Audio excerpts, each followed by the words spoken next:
We are in the season of the sun. Say, we are in the season of the sun. It's interesting how our Heavenly Father designed time, how He set time. Say, this is His set time.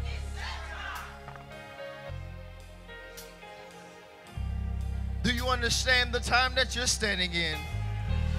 There's not a single moment or a single minute when it's wrong or out of line to celebrate God. At the same time, somebody say at the same time, there is a set time.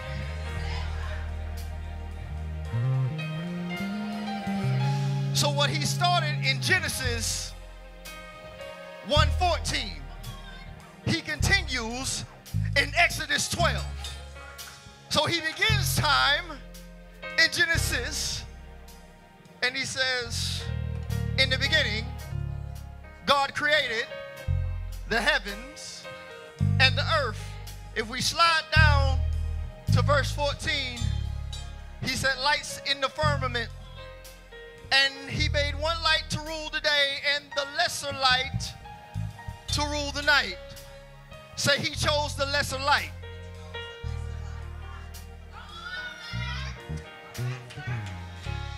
I know that you and I are used to operating on solar time, but God's calendar doesn't begin on solar time.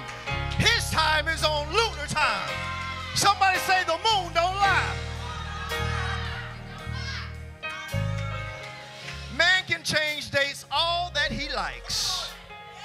Man can change timing all that he likes. We're like the only country still sliding time back and forth. We gotta fall back, and then we gotta spring forward. And some of you, especially us Floridians, have been outside and noticed that for some it's unseasonably cool. That's because the weather can't lie either. See, because contrary to what your calendar says, spring just began. Somebody say, a fresh season has begun. Say, a fresh season has returned. You got to understand that His appointed times, that's our anniversary. I got to do it. Say, do you know what today is? This is an anniversary date. Every date that you get to spend with your loved ones is an important and significant date, because we know that we don't know the time nor hour when any one of us can check out at any time. So every time is precious, but it's something about them anniversary dates. All my people in relationships, you know you ain't trying to miss the anniversary dates. We have anniversary dates, and we're in the anniversary time, which is an appointed time, which is a time of assignment. Say, I am in the time of assignment.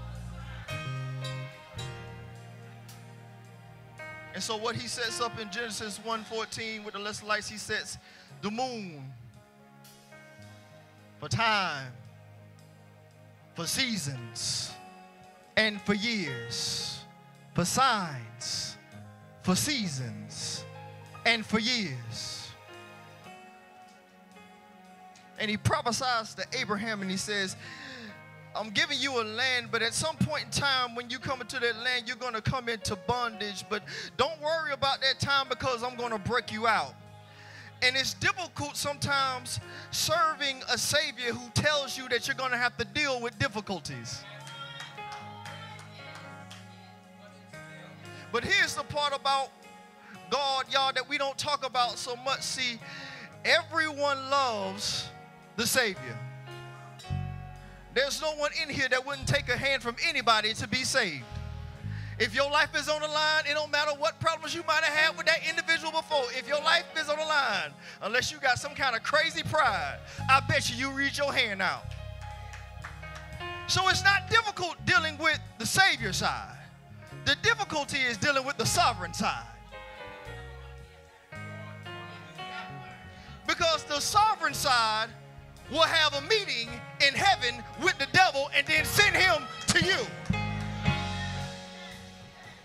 Oh, y'all act like God didn't call Satan.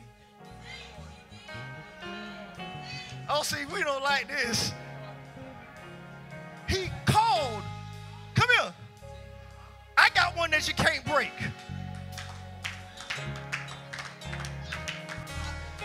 And see, sometimes we think that we're being broken when we're really being tested.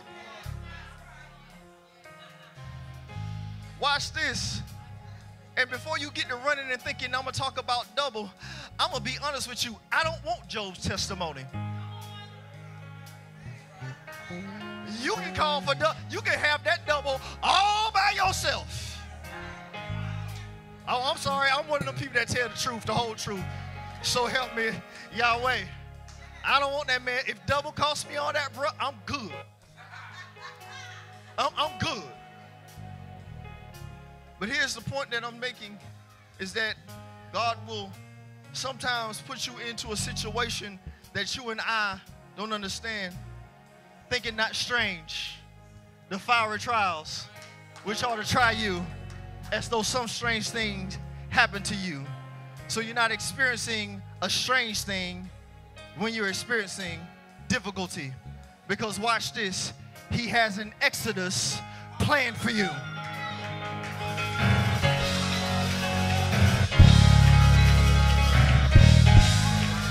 Say he already made a way out.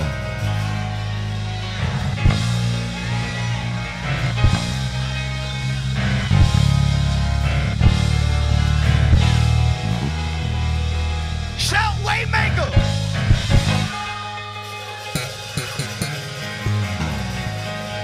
Shout Waymaker.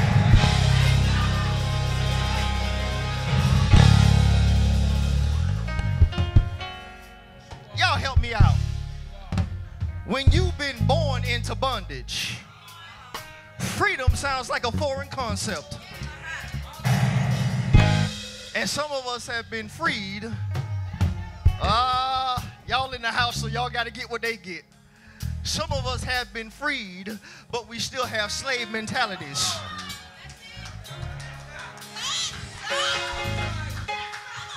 Let me dismiss y'all, let you go home. But some of us have been freed. I'm talking about Israel. I ain't talking about y'all. Some of us have been freed because, you know, you talk about folks, then they get church hurt. So I'm talking about Israel. So he ain't talking about me. But some of us get freed and still have slave mentalities. How is it that God freed you with a feast? But then when you get freed, all you talk about is what you used to eat.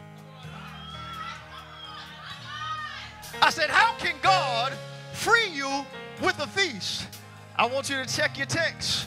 Because if you go to Exodus chapter 5, verse number 1, when Moses has returned to Egypt for the first time in 40 some odd years, and he speaks to Pharaoh, he says, the Lord told me to tell you, let my people go.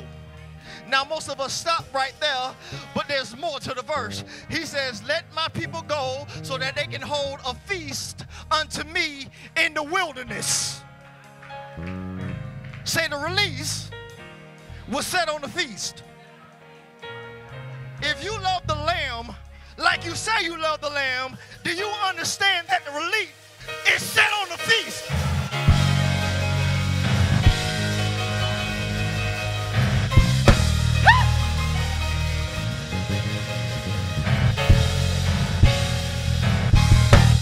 I want you to take this with you. I want you to take this with you. Somebody say one time.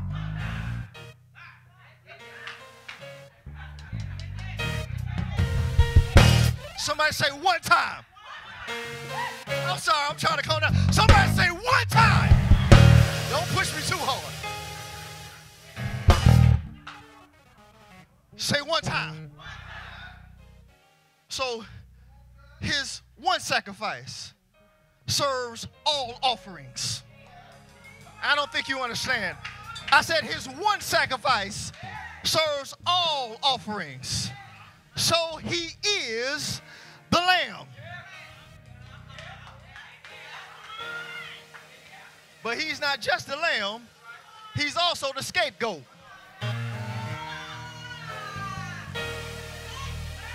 He's not just the scapegoat. Watch this. He's the grain offering.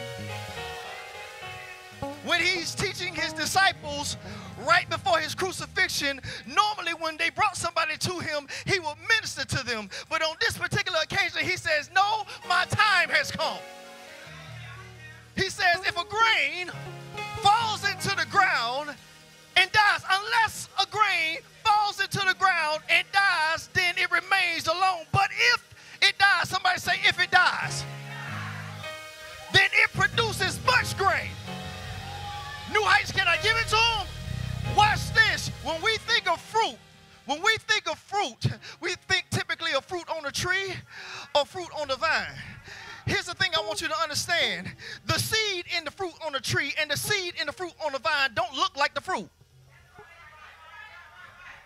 But he didn't say an apple that fell into the ground. He didn't say a grape fell into the ground. He said a grain. Somebody say a grain.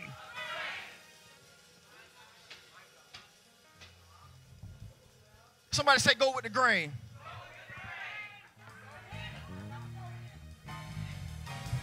See, sometimes we think, watch this, going with the grain of God is going to make you go against the grain of tradition. Going with the grain of God is going to make you go against religiosity. Going with the grain of God is going to make you go against hypocrisy. Going with the grain of God is going to keep you from being judgmental because you understand that he died for your dirty stuff too. Say it went to the ground with him.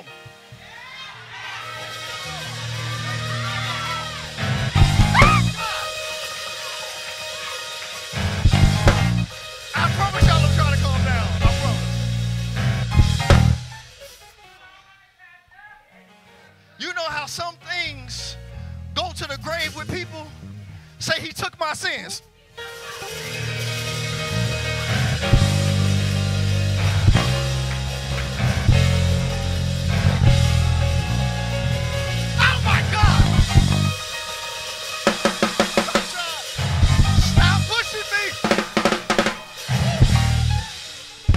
He took my sins to the grave.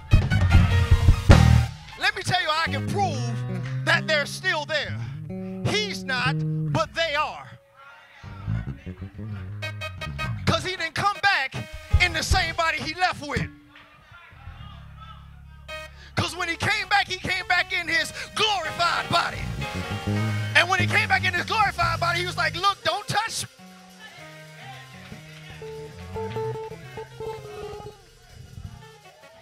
If a grain dies, falls into a ground, and it dies, it produces much grain. Here's the interesting thing about the grain. Grain is seed, and seed is grain. So when the grain dies, what does it do, New Heights? It produces a body. When the grain dies, it produces a body that doesn't look like itself. But when the head is ready, come on, come this way, come this way, come this way. Say when the head is ready. Man, I almost wish I had my grain in the background right now. I said when the head is heavy. Baby, can you do it for me one time? Can I get the grain behind me real quick? Say when the head is heavy. I don't know if you understand. I said when the head is heavy.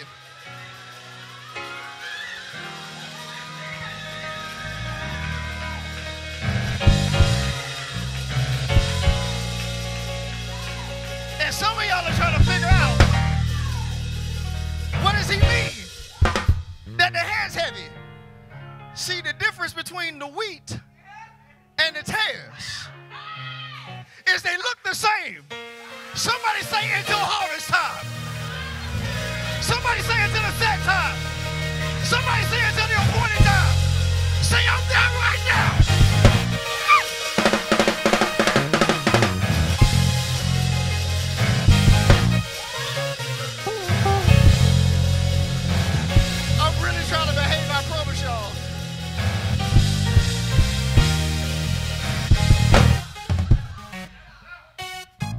So when the head is ready, how do we know when the head is ready?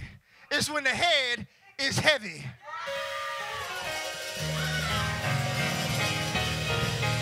And if there's no glory, there's no... Watch this. That's why when you really giving him glory, you gotta...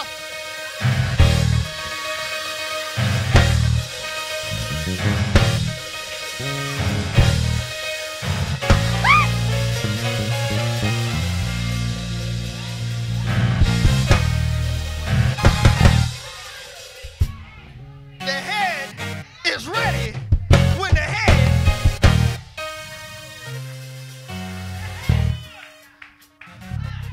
Can I teach y'all worship real quick? See, some of us think worship is a tempo. Because when we sing worship songs, they slow it down. And everybody begins to. And I'm not saying that's inauthentic. I'm just saying that's not. Say that ain't it. It's interesting to me that the first time we see worship, a sacrifice is being asked for. I promise you, all of it's connected. The first time you see worship, a sacrifice is asked for. Pastor, I need a text. Abraham says to Isaac, he says to the young man, I and the lad go yonder to worship. Watch this. Everybody can come to the base, but only the worshipers go up.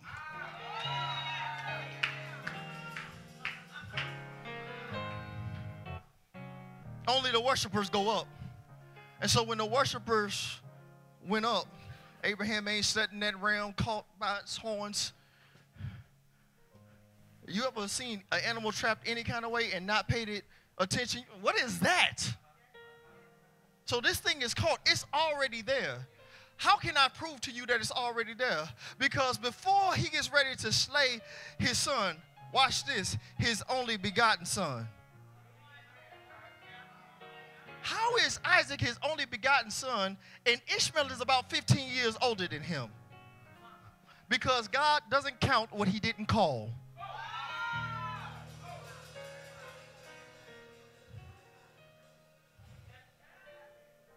I mean, in my text, I don't want to hurt nobody's feelings. I said, did he not say that was his only? He said, bring me your son. Abraham was like, I know which one you want. And so isn't it interesting that the father asked the son to be sacrificed? The first time we see the translation of worship. Now the word worship means prostration. It means bow. Now we don't know whether Abraham bowed or not, but we know what he did do. And therefore we could tell the posture of his heart. Because worship is when you give God what he asks for.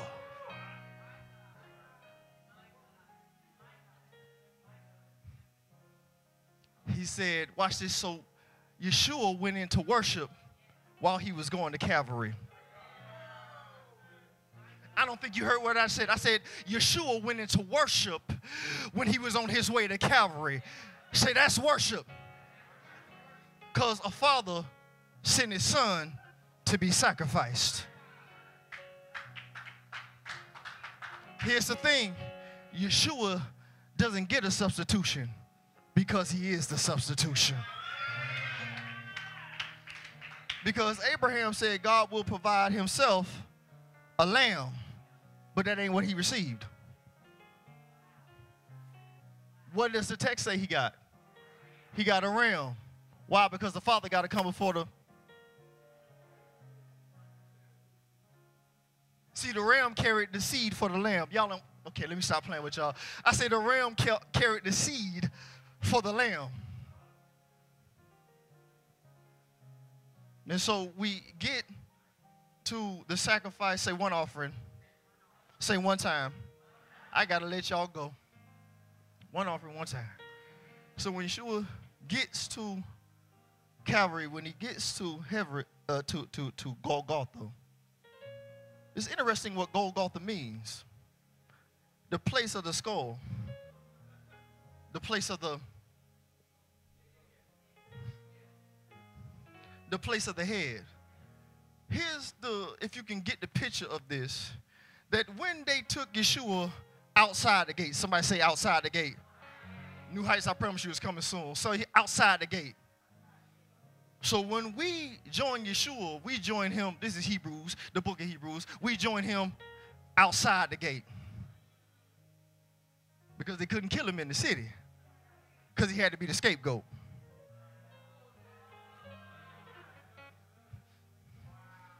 See, you slayed the lamb, and you ate the lamb in the house.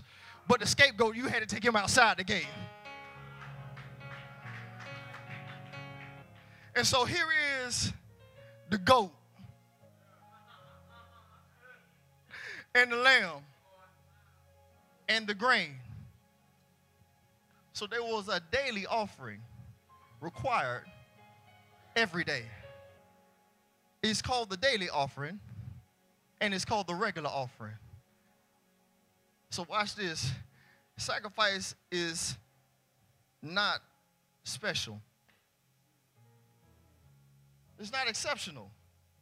It's regular. Okay. So we should sacrifice on the regular. Brothers, I beseech you, by the mercies of God, to present your body. You said it.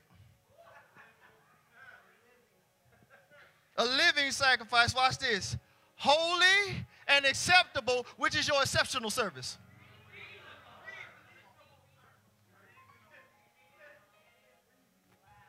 I want you, do you know the text? It's your reasonable service. Oh, I got the sacrifice. That's reasonable, child. You don't know what I had to give up. It's reasonable, child. I don't care who this make mad. The next time you see a man and woman of God tell you how much they had to go through to get to where they went, let me tell you the whole truth. You don't know how much it took me. I know exactly how much it took you, whatever he gave you.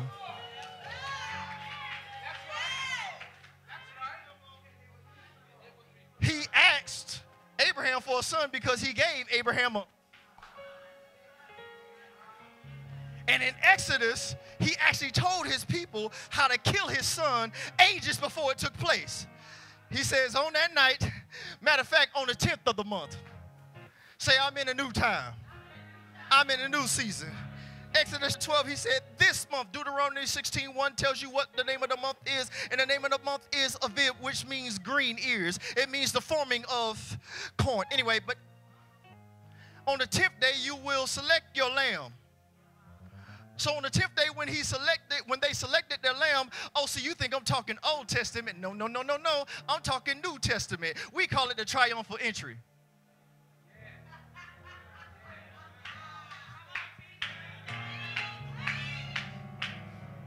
Hosanna, Hosanna in the highest, blessed who comes in the name of the Lord. And I love to do this part every time I get a chance to. They didn't want the son of the father because they wanted the son of another father. That's why they were asking for Barabbas, because his name means son of the father, Bar-Abbas.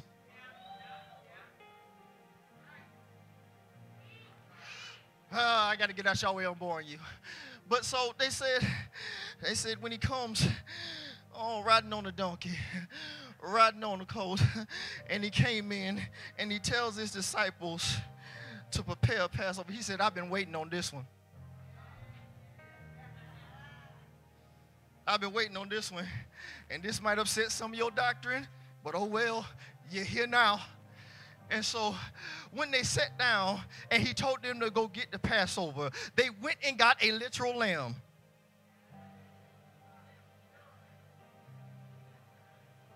The text says, while they were eating. I want you to check the text, because I got 2 witnesses for everything that I'm saying, or 3. Say, while they were eating. What were they eating? They were eating the Passover. But Exodus 12 tells us exactly what they were eating. He said, I want you to have the lamb, the unleavened bread, the bitter herbs.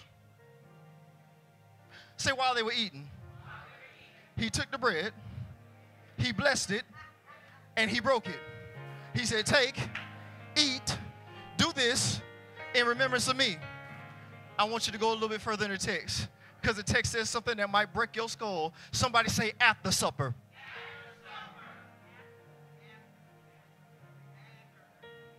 Yeah, I just saw some heads be like, hold on, wait a minute. What you mean after supper? They said that he instituted a new thing. If he instituted a new thing, would we not only be taking the cup because the cup was the only thing different from the original meal? He says, look in your text, somebody say after supper. After supper. How could supper be a piece of bread? Think now. Think now. Think now. Say on that same night. Because the evening and the morning, anyway. But on that same night, he took the bread, he broke it. He said, this is my body. Y'all think that's the first time you offer communion? Ain't wrong. John chapter 6, when he had a great many disciples and they were following him, he challenged their diet. He says, if you want to follow me at this level, then I need you to eat of my flesh and drink of my blood. This man wants us to be a cannibal. This is a hard saying. Who can hear it? Who can hear it? Now, like I like to point out so many times, the Bible was not written in chapter and verse format. However, it allows us to be in the same book, on the same page. John chapter 6, verse 66. And some of his disciples walked. I didn't say the crowd. I said his disciples. I didn't say hangers on. I said the word says, forget me. The word says his walked away and followed him no more. Interesting that that's John chapter 6, verse 66. Because if you don't have the mark of the Lamb, then you will bear.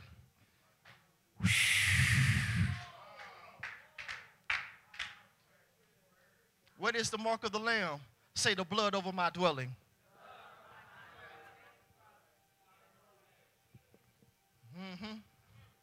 I got to let y'all go. No, I'm not. I got to let y'all out of here.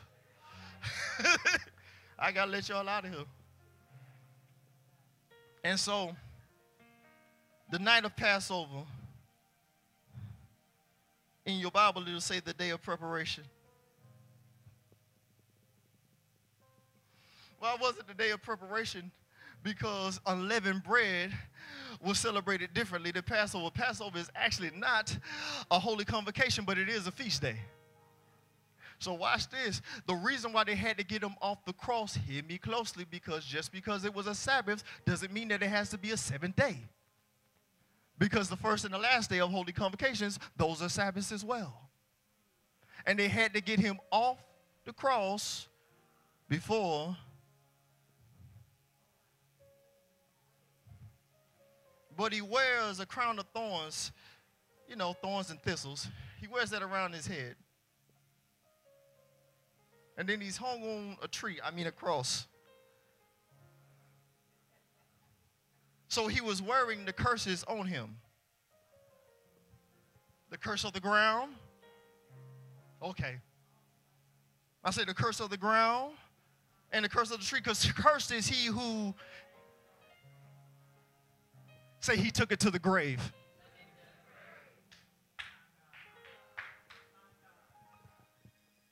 Are you hearing what I'm saying?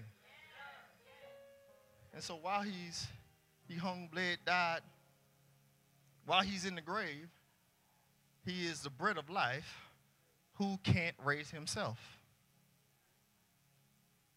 I don't know how y'all did y'all talk of salvation, but when I did it, they gave me Romans. Confess with your mouth, believe in your heart, that God raised Christ from the dead, and you shall be saved. Say, he didn't raise himself. You know why? Because he's unleavened.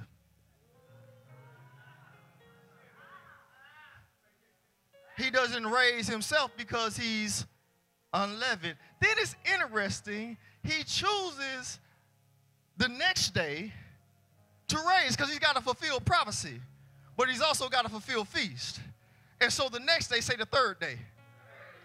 The third day is first fruits. Remember the grain that had to die? And to produce much grain, here's the connection about the grain that I want you to understand. When a grain dies, it produces a body that doesn't resemble itself until the head is ready. The head is ready when the head is heavy, right? But when you pick a grain, the grain looks like the seed, and the seed looks like the grain. Say, I should look like who I come from. If you've ever seen my father, I'm talking about my natural one. If you've ever seen my natural father, there is no doubt. Let me put no spectacles on back there. It'll rip. When when them filters came out when everybody was making themselves old, I just posted a picture of my dad. I win.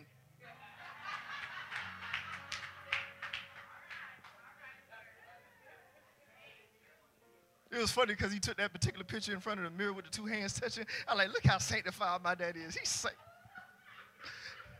Had on the red shirt too. Look at him. Just anyway, that was for me. Y'all can put that part away. That was for me. So he becomes the first fruit. So he fulfills the feast of Passover, unleavened bread, and first fruit with one offering. Here's the other part of that daily offering. So there was an offering of lamb, and there was an offering of grain, and then there was a drink offering. And the drink offering was wine. So he's the grain that gave the wine offering. He's the grain offering that gave the drink offering. And so when we take communion, the cup is symbolic. The covenant is the substance.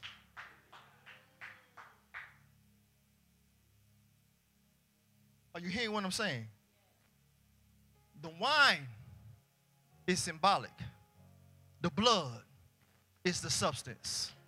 Say the blood is the substance. One offering. One offering. He took care of all other offerings. That means that he took care of the offerings for Shavuot. Go venture between Numbers 28 and 29 if you really want to know how much it cost. In the Feast of Sukkot, there were offerings required every day. The first offering began with 14 bulls. Now, bulls are the big offering, but that's not all. Then it was a requirement of lambs as well. 14 lambs every day until the last day, and the last day was 7 lambs. When I tallied up all the numbers, I'm not going to bore you with details. When I tallied up all the numbers, it was well over 200 different just animal sacrifices. So when we sing the song, I'll never know how much it costs, you can get a glimpse. You can get a glimpse.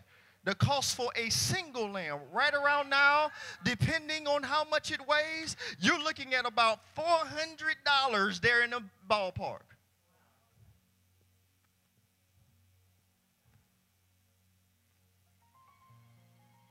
Are you hearing what I'm saying? So when I say he set this time for us to remember, why do I know it? I've committed it to heart. Never mind. Why can't I spout it off? Not because I'm special, because I've committed it to heart. He said, I will write my laws on the tablets of your heart. I will take out that heart of stone and give you a heart of flesh. I'm going to give you, watch this, I'm going to give you a new spirit. And then I'm going to give you my spirit. That means that you got to bypass 2 spirits before you sin.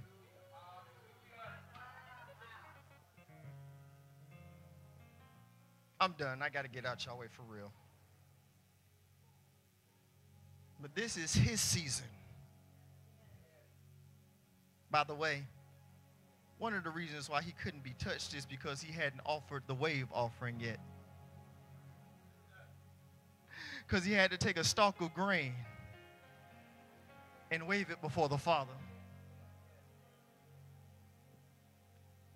And when he waved the grain offering before the Father, it was himself. He didn't have to pick up anything because it was him. He just had to present himself to God. He just had to present himself because he is the grain offering.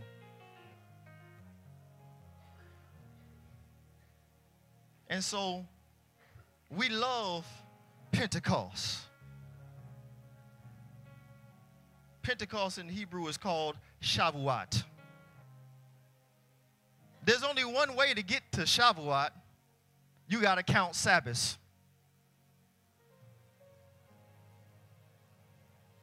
It's 7 Sabbaths plus 1 day. So before you chicken wing, waiting for a Holy Ghost, and nowhere in Scripture does Holy Ghost make you dance, go ahead, tear your brain apart, you ain't going to find it.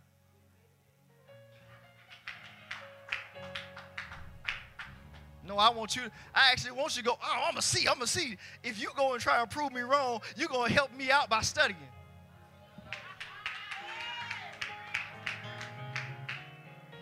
For some of y'all, this is the most Bible you done got in a month.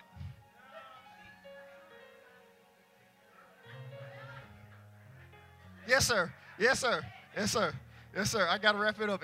Elder Exodus is telling me that I got to go. But did you learn something?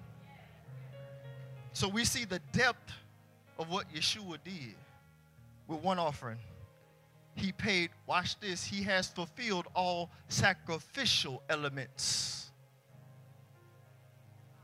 But the dispensational part is still underway. Why would I tell you that?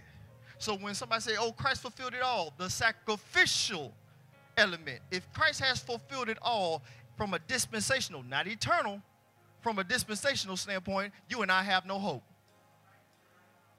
Because he has not returned, because there's one feast left to be fulfilled at the last trump.